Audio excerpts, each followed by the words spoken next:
Hello, Jillian. I didn't expect to see you today. Well, maybe you don't know me as well as you think. Please, sit down. What the hell is this?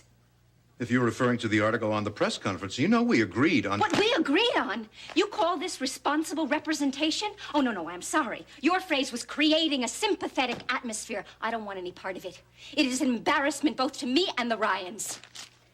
Miss Coleridge's counsel referred to the Woodard coverage as, quote, resulting from the embittered anger of a woman scorned, unquote. Is this accurate? Remarkably. What are you doing? Exactly what I said I would do. That's true, isn't it? That is not the point. What is? I am not going to let you exploit my private life.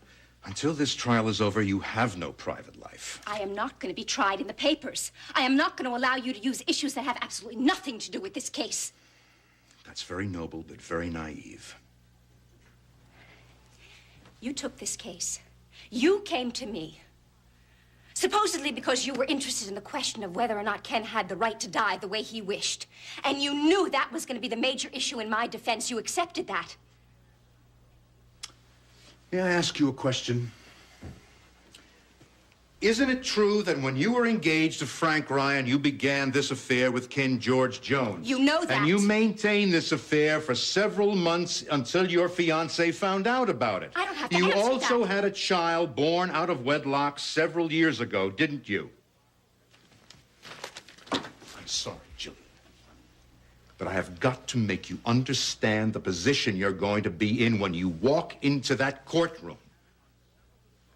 Now, I have it on several authorities that the district attorney is going to base his case on the premise that you're an amoral woman. Those are his words, not mine. That you have constantly defied conventional moral values. I mean, a mercy killing would simply fall into a pattern of previously proven behavior. All I tried to do in the press conference and all I will continue to do is to counteract this man's case in the best way I possibly can. If I have offended you or embarrassed you, I'm sorry. What I'm trying to do is everything necessary to get you acquitted. These happen to be my methods, which you agree to accept.